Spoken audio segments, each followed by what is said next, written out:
Halo semuanya, ini adalah ulasan Bitcoin pertama di tahun baru 2026. Ulasan berikutnya akan membahas tentang pasar saham dan mata uang kripto. Dan saya berharap tahun ini akan menjadi tahun yang sejahtera bagi Anda dan orang-orang tercinta, membawa banyak kebahagiaan, cinta, dan tercapainya semua rencana Anda. Mari kita lihat grafik Bitcoin yang telah kita bahas pada tanggal 24 Desember. Pada saat itu, saya menyebutkan bahwa kita memiliki setiap peluang untuk mencapai rata-rata pergerakan 50 hari. Itu ditunjukkan dengan warna hijau. Dan seperti yang bisa kita lihat, kita berhasil menembus rata-rata pergerakan 50 hari dan naik ke batas atas. Dari rentang yang secara lokal ditandai dengan persegi panjang putih dan secara global dengan persegi panjang kuning. Persegi panjang kuning digambar dari titik terendah Februari 2025 berdasarkan penutupan candle, dan dari titik tertinggi Maret 2025 juga berdasarkan penutupan candle. Setelah itu, kita memantul dari level ini dan turun tajam. Dengan demikian, sekarang kedua level tersebut telah diuji dan secara teknikal, Bitcoin sangat mungkin bergerak ke suatu tempat di sekitar sini, ke batas bawah dari rentang tersebut. Namun pergerakan itu tertahan oleh rata-rata pergerakan 50 hari yang juga ditunjukkan dengan warna hijau. Dan selama level ini belum ditembus, kita masih punya peluang untuk melihat pantulan ke atas. Apa yang mendukung kemungkinan terjadinya pantulan ini? Nah, pertama-tama, biasanya ketika ada level teknikal penting dan level itu ditembus, biasanya akan diuji ulang sebelum harga melanjutkan pergerakan naiknya. Atau ada skenario kedua, level tersebut ditembus, harga kembali, lalu melanjutkan penurunan. Breakout seperti ini disebut breakout palsu. Jadi kita belum tahu apakah pergerakan terbaru yang menembus rata-rata 50 hari itu merupakan breakout palsu atau breakout yang nyata. Namun demikian, beberapa faktor masih menunjukkan bahwa ini adalah breakout yang nyata. Mengapa? Perhatikan bahwa jika kita menghapus semua penanda, kita melihat bahwa titik terendah secara konsisten naik dan bersamaan dengan itu, titik tertinggi juga terus meningkat. Hal ini sangat jelas terlihat pada time frame mingguan. Jadi jika kita melihat semua ini dari dekat, kita bisa melihat bahwa sepanjang rata-rata bergerak 100 minggu, baik titik terendah maupun tertinggi terus naik.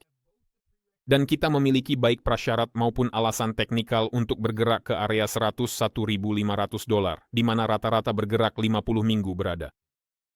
Namun menurut indikator formal, kita masih berada dalam situasi short di sini. Hingga candle dari tanggal 17 November terserap, namun itu sudah merupakan candle mingguan. Agar hal ini terjadi, kita perlu menutup di atas level $94.261 pada time frame mingguan. Mari kita lihat candle bulanan. Apa yang dikatakan candle bulanan? Candle-candle tersebut menunjukkan kecenderungan untuk turun. Kenapa? Karena kita mengalami tren sideways selama beberapa bulan. Pada bulan November, kita menembus ke bawah dari rentang sideways ini dan kembali terjebak dalam pergerakan sideways lainnya. Namun candle November sangat mungkin untuk terus turun, memperbarui level terendah bulan November. Pada saat yang sama, tidak ada larangan untuk bergerak ke tengah candle November sebagai koreksi dari penurunan. Itu berada di sekitar $99.000, dan bahkan hingga ke dasarnya, itu adalah area $110.000. Jadi kamu perlu memahami bahwa bahkan kenaikan ke $110.000 saja belum menjadi jaminan terjadinya pembalikan tren secara global. Hanya penutupan penuh candle November pada time frame bulanan yang bisa membalikkan tren kembali naik. Tapi kita sudah melihat situasi di pasar saham. Dan di sana jelas tidak mendukung pertumbuhan. Meskipun begitu, pertumbuhan masih tetap memungkinkan. Sekarang mari kita lihat apa yang seharusnya kita harapkan pada candle harian. Pada candle harian kita perlu menunggu apakah akan terjadi engulfing pada candle kemarin, hanya engulfing yang berkualitas, sehingga candle yang menelannya memiliki bodi besar dan bayangan atas yang kecil, atau penutupan candle harian di bawah moving average 50 hari, dan itu setidaknya membuka jalan turun bagi kita menuju terbatas bawah dari rentang di sekitar level $84.250. Dan dengan potensi pergerakan lebih rendah jika kita mencoba menetapkan target global. Ada aturan seperti ini, jika harga suatu instrumen keuangan bergerak sideways dalam waktu yang lama, biasanya akan breakout sejauh lebar rentang tersebut, baik ke atas maupun ke bawah. Jadi kita ambil rentang sideways lokal kita, ukur lebarnya, dan itu adalah 10% dari bawah ke atas. Lalu kita lihat jika kita naik dari batas atasnya dengan jumlah yang sama, itu akan kira-kira setara dengan rata-rata pergerakan 300 hari. Dan itu adalah $103.000. Mari kita tandai level ini. Dan jika kita turun, artinya breakout atau keluar dari rentang sideways ini terjadi ke bawah dengan persentase yang sama, yaitu 10%.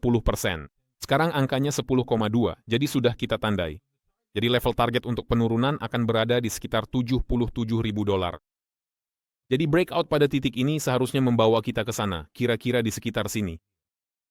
Breakout pada titik ini sudah ada tanda silang seharusnya membawa kita ke sekitar sini. Dan sekali lagi, kita hanya bisa membicarakan soal shorting jika candle harian ditutup di bawah rata-rata pergerakan 50 hari. Untuk saat ini adalah pasar sideways tanpa prioritas yang jelas. Kita pada dasarnya berada di tengah-tengah rentang dan bisa breakout ke arah manapun. Kita masih menunggu perkembangan selanjutnya, pembaruan baru. Namun dari perspektif candle mingguan, masih terlihat kemungkinan pergerakan menuju area 100 sampai $102.000, seperti yang sudah saya katakan beberapa minggu terakhir. Tapi saya tekankan, dalam skala global ada kemungkinan sangat tinggi bahwa kita akan memperbarui level terendah November di sekitar angka $80.000 dan bahkan kita bisa turun ke $75.000 atau bahkan jauh lebih rendah lagi. Subscribe ke channel ini, tinggalkan komentar, dan berikan like atau dislike. Ulasan berikutnya akan membahas indeks S&P 500. Sampai jumpa di sana. Sampai jumpa.